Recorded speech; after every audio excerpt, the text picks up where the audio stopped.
Et si Harry Potter avait tué Bellatrix Lestrange? Chapitre 1. Le moment où tout bascule. Le département des ministères tremble encore après la chute de Sirius Black. Harry reste immobile. Le monde semble s'arrêter. Bellatrix Lestrange rit, un rire froid, cruel, triomphant.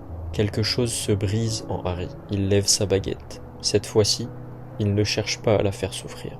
Un éclair vert traverse la salle. Bellatrix s'effondre, morte. Le silence devient plus lourd que la guerre elle-même. Harry Potter vient de tuer. Chapitre 2. Les regards et les conséquences immédiates. Les membres de l'ordre arrivent trop tard. Les mange-morts reculent, stupéfaits. Dumbledore observe Harry sans colère, mais avec une tristesse immense. Il comprend immédiatement. Ce n'est pas seulement une victoire, c'est une transformation. Harry Potter regarde ses mains comme si elles ne lui appartenaient plus. Chapitre 3. La réaction de Voldemort. Quand Voldemort apparaît, quelque chose change. Pas de rage incontrôlée, seulement une froide incompréhension. Harry Potter a franchi une ligne. Dès cet instant, Voldemort change de stratégie. Il ne veut plus simplement tuer Harry.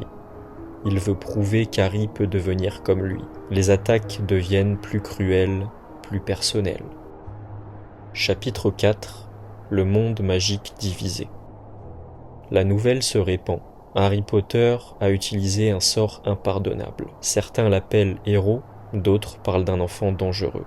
La presse hésite entre admiration et peur. Harry ressent le poids des regards, même parmi ses alliés. Ron reste loyal, mais inquiet. Hermione lutte pour lui rappeler ce qu'il est vraiment.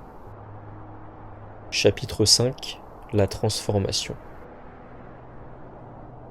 Harry change. Il hésite moins en combat. Il devient plus stratégique, plus froid. Dumbledore accélère son plan contre les Horcruxes, comprenant que la guerre doit finir vite.